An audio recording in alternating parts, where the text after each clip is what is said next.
Once upon a time, there was a topologist who lived with his daughter in a tiny office in the math building at the University of Chicago. One day, the chairman of the department happened to be walking by, and the topologist gathered up the courage to speak to him. Pardon me, sir, but how does the hiring look this year? Well, actually, Bob, or Bill, or whatever your name is, the hiring season is looking tough. I hope we can find someone extraordinary. I know of an extraordinary mathematician. She can turn coffee into theorems. Really? And who is that? It is my daughter. Well, then send her to my office this afternoon. That afternoon, the topologist's daughter was ushered into the chair's office. She was quite apprehensive, as she had no idea how to turn coffee into theorems. Come with me to the math lounge. Here you see a coffee maker. 3 cups of coffee. I want you to turn the 3 cups of coffee into theorems by morning. If you do not, I will see to it that the only job you ever get is at a regional university with high research expectations and a teaching load of 4 courses per semester. With that, he left the lounge, locking the door behind him. The poor girl was distraught. She fell sobbing on the couch. Oh, what would I ever do? My career is over before it ever started. Suddenly, as if by magic, the door to the lounge swung open. And in walked a squat, disheveled creature with long, matted beard and hair. He was dressed in a dirty t-shirt, jeans, and an even dirtier sports coat. He seemed surprised to see her. What are you doing here? The chair has said that I must turn this coffee into theorems, or he will destroy my career. And you don't know how to turn coffee into theorems? Well, no, I have no idea. My father just said it could impress the chair. And what will you give me if I turn this coffee into theorems? Well, what about this statistics book? Statistics for Engineering and the Sciences, 5th edition. I could get $50 for that. You got a deal. And with that, the strange man gulped down all 3 cups of coffee. His bloodshot eyes began to glow. His eyebrows started to twitch. Then he sat down before a pad of paper and wrote furiously for 3 hours. When he was done, the pages of 3 pads were covered with the most beautiful lemmas the girl had ever seen. That ought to do the trick. And with that, he scooped up the calculus book and was gone. The next morning, the chair unlocked the door, expecting to find the girl crying or sleeping, with nothing to show for her night. But his jaw dropped open when he saw the scribblings on the pad. This is some of the most original work I've ever seen. It is really quite good. Okay, thank you. Can I go now? What? Are you kidding? This is the beginning of some really good mathematics, but you need to fill in the details, flesh out the theory. Come back this evening.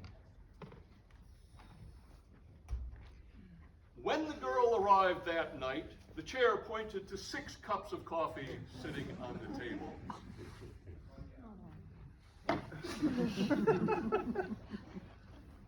If you don't turn this coffee into theorems, I will make sure the only work you get is as a recitation instructor, teaching 15 problem sessions a week for large calculus lectures. The girl fell sobbing on the couch. But she said to herself, if the little man can do it, why can't I? With that, she went over and took a sip. Oh, it tastes like it has been sitting in the pot for the last 12 hours. Which, in fact, it had. But then the door swung open again, and in walked the little man. His jeans were torn at the knee, and his teeth appeared to never have experienced the friction of a toothbrush. Back again, are we? Yes, the chair said I must turn these 6 cups of coffee into theorems by morning, or he would turn me into a recitation instructor. And what, pray tell, will you give me if I do it for you? How about my laptop?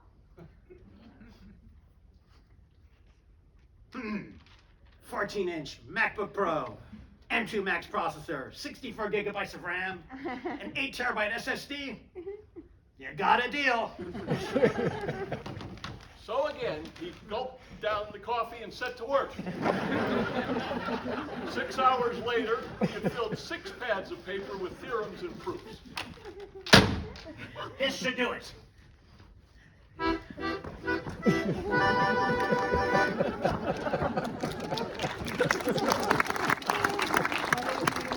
When the chair arrived the next morning, he was flabbergasted by the beauty of the mathematics on the pads. This is really good stuff. The germs for a whole new theory.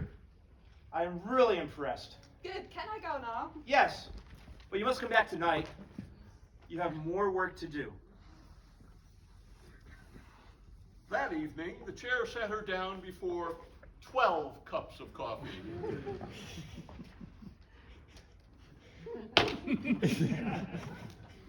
You don't turn this coffee into theorems, I will make you into a permanent grader for our remedial algebra course. But if you do succeed, I will give you a tenure track position on the faculty here at Chicago.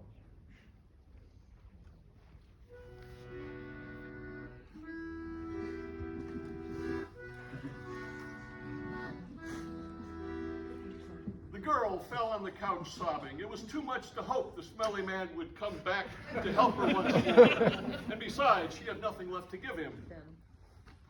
Suddenly, the doorknob turned and in he walked.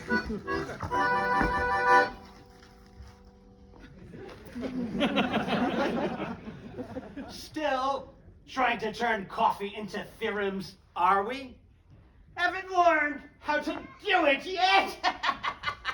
No, I can't do it. And the chair is going to make me into permanent grader. Oh, woe's me. And what will you give me if I do it for you? I don't know. I don't have anything to give. Oh, I think you do. I want you to give me your firstborn theorem.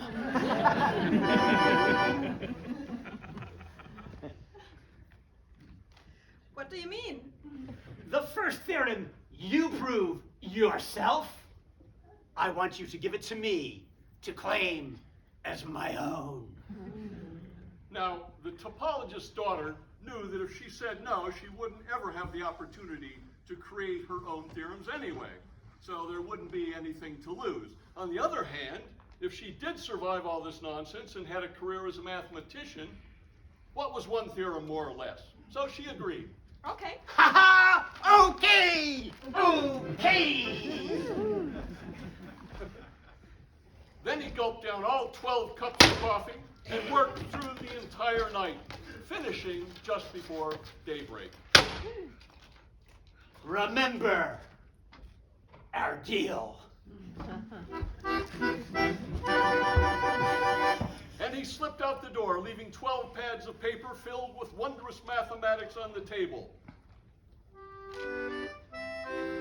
When the chair arrived, he was stunned by the level of the work he saw. You have a job. Tenure track faculty. So the young woman began her career at Chicago. She was an able teacher and enjoyed that aspect of her job. But at first, she found it difficult to work on her research, as her other duties were so numerous. But one day, she attended a number theory seminar. The speaker presented a discussion of Catalan's conjecture, which says that the only two consecutive powers of whole numbers are the integers 8 and 9. She found the question quite fascinating. Soon, she was spending all her time working on the problem. She would have worked even more, but sometimes exhaustion overcame her. Finally, one evening, wanting to continue her work, but unable to keep her eyes open any longer, she stumbled into the department lounge and quickly swallowed a cup of coffee before she had a chance to gag. Suddenly, she felt awake. Within minutes, the caffeine was coursing through her system, and her neurons seemed to be firing every which way. She worked all that night, and by morning, she had proved Catalan's conjecture. Although tired and in great need of sleep, she decided to wait until the chair arrived at 8 a.m. to tell him the good news. At 7:30 a.m., just as her eyes were closing with exhaustion, the door to her office swung open, and the little man whom she had not seen for the last 2 years bounded in. I am here to collect my debt. Oh no, it is too good. You can have my next one. I don't want your next one. I want this one. Please, please don't take it. It has taken me all this time to learn how to turn coffee into theorems. I can't give it up. I'll tell you what. If you can guess my name, I will not take your theorem. And I will give you 3 days to guess it.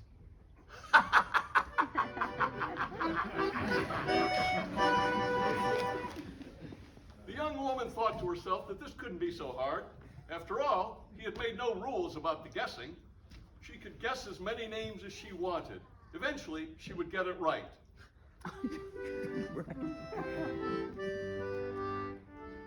The next morning, the door to her office opened, and in popped the minor mutant. And what do you guess is my name? Is it Pythagoras? Is it Euclid? No and no. Is it Diophantus? Is it Pappus? Be serious. Fibonacci, Newton, Leibniz? Ha! You will have to do better than that. And with that, he was gone. All that day, the woman searched in her books for every name she could find. She asked others around the department for any other names they might know. Smith. When the little man arrived the next morning, she was ready. Is it Bernoulli or Euler? No and no again. Is it Gauss or Möbius? No, not the second one. Nope. Is it Lobachevsky, Smith? Not even close. Tomorrow is your last chance. And with that, he disappeared out the door. The young professor was crushed. She didn't know what to do. Oh, woe is me. All that day, she wrung her hands, completely distraught. That evening, as she went to get a tissue from the bathroom to dab her tears, she heard a voice singing from within the men's room. I am so happy I could sing as I shower in this sink. For she doesn't realize who I am and how with this department I link. She doesn't know that I live in the lounge. She doesn't know my game. And she doesn't know the most important part. Rumpled Stilskin is my name. She went immediately to her father's office. Hey, Pop. Have you ever heard of someone named Rumpled Stilskin? Oh, sure. Everybody knows about Rumpled Stilskin, one of the most brilliant minds to ever grace this campus. Okay, who is he? Who was he is the more appropriate question. Bob Stilskin was a graduate student here 30 years ago, a real star, but he got hooked on Catalan's conjecture. He spent all his time trying to prove it, couldn't bring himself to solve an easier problem and get a PhD. So what happened? After 8 years, they cut his support and threw him out of the program. But he still hung around. He used to sleep in the math lounge. Somehow he had gotten hold of a key. About 10 years ago, he disappeared entirely. Nobody knows where he went, but there are rumors of a sighting every now and then. And why is he called Rumpled Stilskin? Well, he always wore the same gray sports coat, and calling it rumpled is being generous. The next morning, the pungent person sprang into her office. Last chance. What's my name? Is it Notaro Sipinski? No and no. Is it Hop for Littlewood? No, no. Is it Kaplan or Hart? No, and again a big N-O. I guess I don't know. Unless, of course, perhaps it is Rumpled Stilskin. How could you? How did you? Ah! I guess I keep the proof of Catalan's contact after all. His face turned red.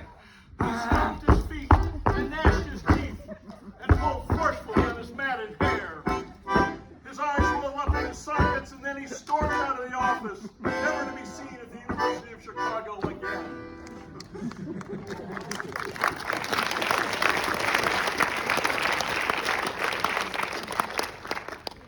Since then, every once in a while, reports filter down from the University of Illinois at Chicago of coffee pots found empty just minutes after they had been full.